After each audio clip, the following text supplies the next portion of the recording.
Pues la administración Trump vive a base de polémicas semanales con sus políticas monetarias y económicas. En este caso, la bronca está suscitada por haber tomado el mismo camino que Japón en los años 90. En lugar de dejar quebrar a toda la economía no productiva y el sector financiero, los nipones rescataron a todas las empresas y bancos en problemas y ahora Japón es una economía zombie. ¿Puede ocurrir lo mismo en Estados Unidos? ¿Por qué no se ha derrumbado la economía japonesa ni el yen con esa expansión infinita? Pues se lo vamos a preguntar a Gonzalo Cañete de Brújula de Mercados, que si no me equivoco ya le tenemos al otro lado del teléfono. Gonzalo, buenas tardes. Hola Raúl, ¿cómo estás? Muy buenas tardes. ¿Por qué no ha quebrado Japón con ese QE infinito desde los años 90 y qué puede pasar en Estados Unidos, que está aplicando la misma política monetaria? ¿Es igual Estados Unidos que Japón? No son iguales. Para empezar, la principal diferencia entre ellos es que Estados Unidos es un país que desde los años 60, el año 68 fue el último año que Estados Unidos registró un superávit comercial, mientras que Japón es una economía enfocada al superávit comercial, a vender al resto del mundo su tecnología, su industria, sus productos. Estados Unidos lo que hace es al revés, consumir del resto del mundo. Lo hemos dicho, si China es la fábrica del mundo, Estados Unidos es el consumidor número 1 del mundo. Y por eso mismo son economías que básicamente una es exportadora y la otra es importadora. Por eso el tema de la moneda. ¿Por qué Japón se mantiene a flote? Primero, creo que es un país pequeño, lo cual quiere decir que se puede gestionar de manera bastante más rápida que otros países. Y segundo, conservador, pese a todo. Y además, la política monetaria que han aplicado han tenido mucho cuidado en aplicarla básicamente con un objetivo concreto. ¿Cuál? Parapetar la industria y la producción de Japón. Entonces, toda la producción que ha hecho Japón ha estado respaldada por la oferta monetaria de Japón y de mantener artificialmente sus activos. ¿Que es una zombificación? Sí, como la es la zombificación que se ha producido en el sector financiero desde el año 2008, la crisis de 2008-2009. Entonces, la producción de dinero para parapetar sectores o mercados o incluso países que pueden estar en una quiebra técnica como tal, ya existe. Lo único que hacen es extenderla, hacerlo extensa al resto. Hay dos motivos por los cuales el yen no se desploma, pese a que es barato comparado con otras monedas, sigue manteniendo su riqueza interna el país como tal. No hay que olvidar que hablamos del poder adquisitivo del japonés, no del poder adquisitivo que tiene la moneda del japonés. Por mucho que el yen sea más barato que el euro, un japonés tiene mayor capacidad adquisitiva, un ciudadano medio japonés, que por ejemplo un portugués o un griego, ¿no? Porque tiene mayor riqueza el país como tal. Luego este punto es muy importante no perderlo. Y lo segundo, mientras que el yen lo que tiene es, como es una economía exportadora, lo que recibe son muchísimos, ¿qué? Dólares. Por tanto, tiene reservas de divisa para mantener el equilibrio de su moneda en el mercado internacional. Estados Unidos le pasa otra historia, algo parecido. Fabrica mucho dinero para respaldar su economía en el sector financiero porque lo ha parapetado también, la ha metido en andamio con la Reserva Federal detrás, pero si empieza a hacer esto, se va a traducir sencillamente en que va a respaldar la economía o la industria norteamericana y no tiene que tener el miedo a ser una economía importadora que puede producir hiperinflación, la política monetaria, porque Estados Unidos exporta la moneda, es la moneda en la que cotizan los mercados internacionales, por lo tanto tiene la ventaja o el truco de aplicar una política monetaria elástica a una moneda que exportan al resto del mundo y que todo el mundo se ve abocado a comprar para poder consumir energía. El petróleo cotiza en dólares y por lo tanto el petrodólar es la base que respalda el dólar. Claro, eso te quería decir, Gonzalo, que qué pasaría, pues Estados Unidos, al ser un país importador, basa su resistencia en que su divisa es la divisa de comercio mundial. ¿Qué pasaría si de repente nadie quisiera el dólar?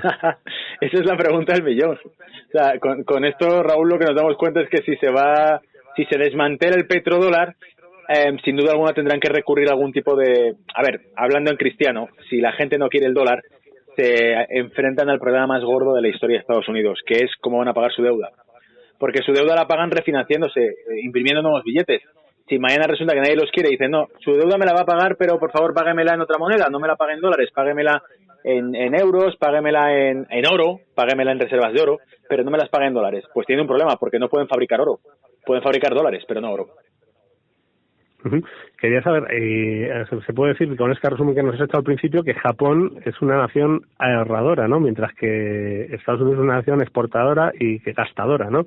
Entonces, puede que los efectos sean distintos de aplicar las mismas políticas en el sentido de que puede entrar Estados Unidos en una década inflacionaria perdida y mantener un desempleo nunca visto, es decir, una deflación permanente y un desempleo permanente pues tipo España, que nunca se ha visto en Estados Unidos?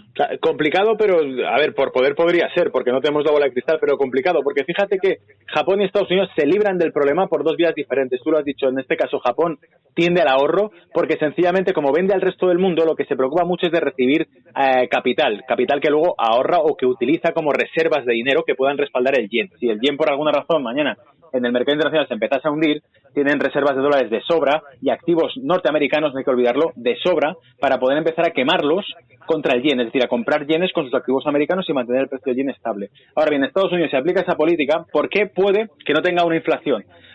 La política monetaria del dólar ha diluido el valor en términos reales del dólar a más de un 98% en los últimos 100 años, está claro. El dólar no compra ni la décima parte de lo que compraba hace 100 años con un dólar. Entonces, ¿qué quiere decir esto? La única razón por la que no se produce una inflación en Estados Unidos es lo principal, porque ese dólar se va al resto del mundo, es decir, se va a los mercados internacionales y lo compramos el resto. Si se quedase encerrado dentro de Estados Unidos, sí podría producir una hiperinflación, siempre y cuando hay una respuesta económica detrás que pueda reducir esa inflación. Es decir, siempre que haya crecimiento económico, la inflación no podrá prosperar, porque la inflación es el ratio, es teoría cuantitativa del dinero de David Ricardo. La inflación es el ratio entre masa monetaria y Producto Interior Bruto de un país. Si aumenta el Producto Interior Bruto de un país, la inflación se reduce. Por lo tanto, hay que ver si esta relación puede ser que dependa mucho de ciertas cuestiones. Y en concreto, y yendo al grano, que haya una inflación en Estados Unidos significaría que tendría que haber algún tipo de actividad o crecimiento, consumo, por decirlo claro. Si no se produce consumo, hay inflación y además no hay crecimiento ni respuesta económica, estamos hablando de estaflación y es un problema mucho más grave. Y quien tiene muchos dólares es Japón, pero quien le faltan dólares es China.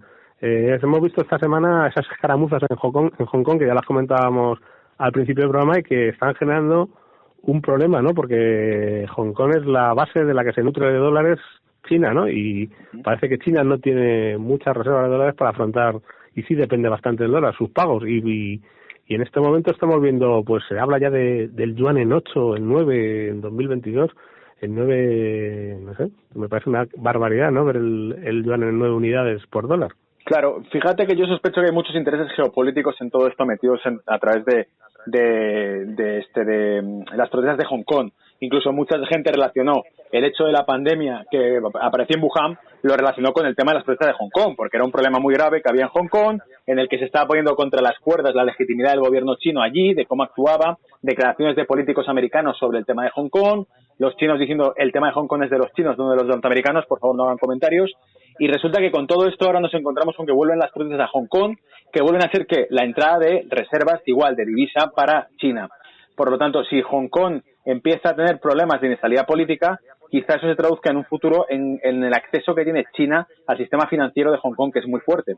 Y sobre todo Estados Unidos les ha amenazado, ¿no?, con quitarles el estatus de colonia internacional, ¿no?, de comercio internacional, ¿no?, que tiene privilegiado con Estados Unidos. Claro, es que si eso es lo que ocurre, al final lo que está haciendo Estados Unidos es utilizar Hong Kong como palanca para presionar al gobierno chino. Y si va a haber, como ya lo hemos dicho en programas anteriores tú y yo, si va a haber un recrudecimiento de las relaciones políticas y comerciales después de esta crisis, y todo apunta que va a ser así porque ya están lanzando acusaciones muy graves, si va a haber un reconocimiento de eso, Hong Kong va a ser ahí la pelota de ping-pong que se van a estar pasando probablemente entre China y Estados Unidos, porque es una pieza fundamental, un punto pivote para controlar la liquidez de China.